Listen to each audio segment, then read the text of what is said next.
नवल साहब अस्सलाम वालेकुम, बहुत बहुत शुक्रिया। आप अभी थोड़ी देर पहले अपने प्रोग्राम से फारिग हुए हैं और आपने हमें ज्वाइन किया, लेकिन कहानी कुछ ऐसी है, बात बड़ी ज़बरदस्त है, बहुत मीटिंग्स हो रही हैं। पहले ये बयान फरमाइए कि अभी तक आपने क्या गैदर किया है, आपके पास क्या खबर है कि ये सब कुछ क्या होने जा रहा है?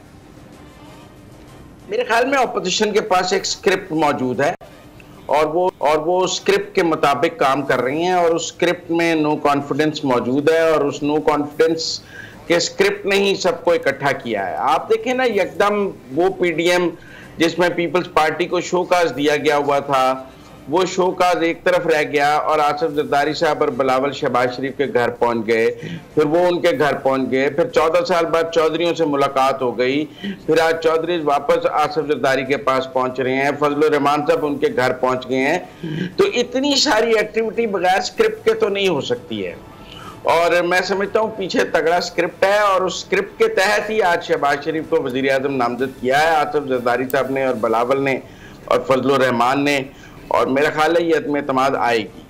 ठीक हो गया। सवाल एक ये है कि क्या वज़ीर आज़म साहब के खिलाफ अदम एतमाद पहले आएगी या पंजाब में मामला पहले तय होंगे? नहीं, इस मामले में मेरी बात हुई है शहबाज शरीफ साहब से। उनके ख्याल में अगर हम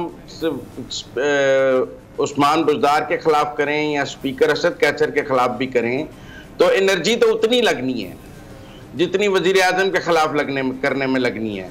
तो एनर्जी को वेस्ट नहीं किया जाना चाहिए और फर्स्ट टाइम प्राइम मिनिस्टर पे जाना चाहिए। उसके बाद एक दफ़ा अगर वहाँ सक्सेस मिल गई तो बाकी आसान हो जाएंगी, लेकिन अगर हम पहले अपनी एनर्जी ज़ाया कर देंगे तो गवर्नमेंट को उसका फ़ायदा होगा, वो अगली अदम एतमाद को रोकने, काउंटर करने या कोई इक़दाम कर सकती है। लिहाजा सीधा वज़ीर आज़म की तरफ जाना चाहिए। मुज़म्मिल साहब, आपकी बात हुई शहबाज शरीफ साहब से इस इशू पर कि तहरीक अदम एतमाद के मामले पर अगर मेंबरान अपने वज़ीर आज़म को, अपनी पार्टी के कायद को वोट नहीं देते तो उनकी मेंबरशिप जो है वो कैंसिल हो जाती है। और तहरीक इंसाफ के, क्योंकि ये दावा किया जा रहा है कि तहरीक इंसाफ के कुछ लोग साथ मिलेंगे तो इसमें कामयाबी का इम्कान होगा, तो इस हवाले से कोई सोच विचार है, कोई इसका कोई प्लान बी उनके पास है? उनका ख्याल है कि एक दफ़ा तो वो वोट दे देंगे ना, उसके बाद अगर इलेक्शन कमीशन उन्हें डी सीट करता है, डिस्क्वालिफिकेशन नहीं है, डी सीट है, और उनका ख्याल है कि यहाँ तो उनको ज़िमनी में दोबारा टिकट दे दिया जाएगा, वो जीत सकते हैं, नहीं तो अगला इलेक्शन नून के टिकट पे लड़ सकते हैं। लिहाजा उनको ये रिस्क तो लेना है। और इसमें जो आईनी माहिरीन है वो कह रहे हैं डिस्क्वालिफिकेशन नहीं है, डी सीट है। उस प्रोसेस के दौरान अदम एतमाद और एतमाद का वोट गुजर जाएगा और बाद में जब इलेक्शन कमीशन ये फैसला करेगा तो वो ज़िमनी लड़के आ सकते हैं 45 डेज में, अगर असम्बली ने मुद्दत पूरी भी करनी है। इन दिनों में आपका कोई चौधरी साहबान साहब के साथ भी रब्ता हुआ? क्योंकि जहाँ तक मुझे याद पड़ता है परवेज़ इलाही साहब बिल्कुल भी शहबाज शरीफ साहब और नवाज शरीफ साहब पर एतमाद करने के लिए तैयार नहीं नज़र आते थे कुछ अर्सा पहले, क्योंकि उनका ये कहना था कि 2-3 दफ़ा जिस तरीके से बिट्रेल हुआ है तो मोमन एक सुराख से एक ही बार डसा जाता है। यही मौक़िफ़ शरीफ बरादरान का भी था चौधरी बरादरान के बारे में, यही मौक़िफ़ आसिफ जरदारी साहब का भी था नून लीग के बारे में, और यही मौक़िफ़ नून लीग का आसिफ जरदारी साहब और बिलावल के बारे में था।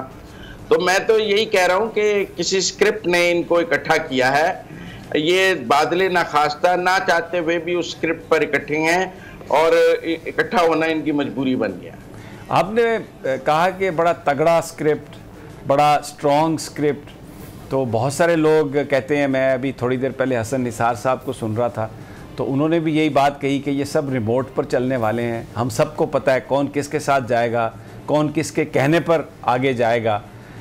तो शरीफ ख़ानदान पर हमारी एस्टेब्लिशमेंट, ये जो सारी कहानी इस वक्त चल रही है, इत्मीनान करने के लिए तैयार हो गई है, लगता है आपको?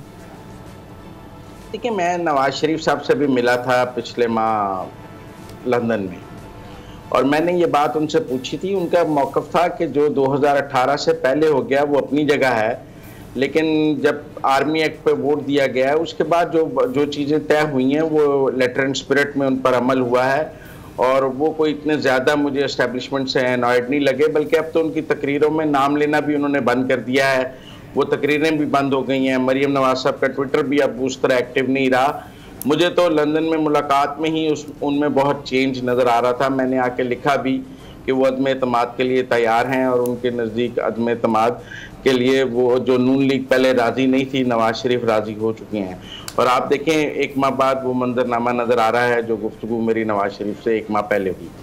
अच्छा, इसमें एक बड़ा सवाल है, मैं क्योंकि आप लाहौर में हैं, सब कुछ आपके सामने हो रहा है, आप मेन प्लेयर से आपका रब्ता भी है, मिल के भी आप आए उनसे, इस सारी गेम में कुछ आपने असेस किया होगा कि एस्टेब्लिशमेंट को क्या हासिल होगा इस सारी कहानी से, और दूसरा इसका पहलू कि उन्हें क्या ख़तरा क्या है इस वक्त इमरान खान से, किस लिए ये सब कुछ हो रहा है? एक तो मेरा ख्याल है जो इमरान खान साहब की अनपॉपुलैरिटी है पंजाब में, जो बेस कैंप है एस्टेब्लिशमेंट का, वो उसने ख़तरा बहुत बढ़ाया है। और जितने ज़िमनी इंतखाबात इमरान खान साहब हारे हैं, उसने अगले इलेक्शंस का और जो सर्वेज आ रहे हैं उसका एक नक्शा खींचा है। मतलब मैं आपको बड़ी सिंपल बात बताऊं, मैंने नवाज शरीफ साहब से कहा कि इमरान खान साहब एस्टेब्लिशमेंट को थ्रेट करते हैं कि वो असेंबलियां तोड़ देंगे, तो एस्टेब्लिशमेंट उनको कहती है कि आप असेंबलियां कहती है कि आप बेशक तोड़ दें, हमें क्या प्रॉब्लम है। तो नवाज शरीफ साहब ने कहा कि ऐसे नहीं होगा, एस्टेब्लिशमेंट उन्हें रोकती होगी तोड़ने से, क्योंकि जब तक किसी अगले आने वाले से बात ना हो जाए तब तक मुल्क में वो क्यों इंतखाबात कराएंगे। तो मेरा ख्याल है कि अगला रोड मैप एस्टेब्लिशमेंट को नजर आ रहा था, यहाँ तो इलेक्शन कोई ऐसा कराया जाए जो इमरान खान साहब जीत सकते हों, और अगर उन्होंने नहीं जीतना, पब्लिक वेव के साथ एस्टेब्लिशमेंट ने जाना है, तो फिर तो दूसरी तरफ जाना उनके लिए नागुज़ीर था। तो एक नारा था मियाँ साहब का, वोट को इज़्ज़त दो, और वो हमेशा बहुत उन्होंने क्रिटिसाइज़ किया एस्टेब्लिशमेंट को। आप दुरुस्त फरमा रहे हैं कि उन्होंने कहा कि 2018 से पहले जो कुछ हुआ वो पहले की बात है, लेकिन अब अगर उनकी जमात को हुकूमत मिलती है तो वो जो एक बात थी कि वोट को इज़्ज़त दो, और जिन लोगों ने आइन को तोड़ा उनकी सज़ा होनी चाहिए, और एजेंसियों का रोल, तो वो फिर एक उस पर कारी ज़रब लगाने का इरादा अभी भी रखते हैं, या वो चीज़ एक माजी का किस्सा हो गई? पिछले दिनों ना गैलप का एक सर्वे आया, समी साहब आपने देखा होगा, उसमें नवाज शरीफ साहब की पॉपुलैरिटी और शहबाज शरीफ साहब की पॉपुलैरिटी बराबर दिखाई गई है 58% पे। और जो कंटोनमेंट के इलेक्शन लड़े थे मुस्लिम लीग नून ने, वो वोट को इज्जत दो नहीं, काम को इज्जत दो की बुनियाद पर लड़े थे। और ये बहुत मजबूत है बात मुस्लिम लीग नून में कि अगर हम अपने काम की बुनियाद पर वोट मांगे तो वो वोट की इज्जत दो की बुनियाद पर वोट मांगने से ज़्यादा वोट मिल सकती। ठीक हो गया। अच्छा, जो एक हमें नज़र आ रहा था, परवेज़ रशीद साहब हैं, मरीम नवाज साहबा हैं, जावेद लतीफ़ साहब हैं, उसमें आप राना सनाउल्लाह साहब को भी शामिल कर लें, बहुत हॉकिश उनका नज़रिया था, बहुत खुलकर वो बात करते थे। तो पार्टी के अंदर अब इस बात पर कंसेंसस है कि वोट को काम को वोट दो, और वो जो बाजी की थी सारी कहानी, उससे पार्टी जो है अब वो हट जाएगी।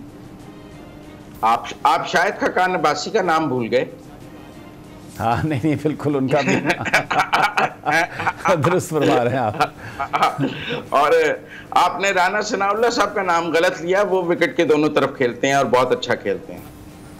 दुरुस्त है ये बात, लेकिन अब ठीक है, लेकिन जो पार्टी के अंदर विनिंग हॉर्सेस हैं, जो पार्टी की बेस कैंप है, जिसमें ख्वाजा आसिफ है, एहसन इकबाल है, राना तनवीर है, अमीर मुकाम है, बरजीश ताहिर हैं, ये जो लोग 7-8 दफ़ा इलेक्शन जीते हैं मुस्लिम लीग नून के टिकट पे, जो मुशर्रफ दौर में भी मुस्लिम लीग नून के साथ खड़े रहे, उन सब का भी एक वजन है, जिसमें ख्वाजा साद रफ़ीक हैं, जिसमें और लोग भी मौजूद हैं। तो उन सब की राय जो है, मेरा ख्याल है वो शहबाज शरीफ की राय से मिली और प्रिवेल कर गई।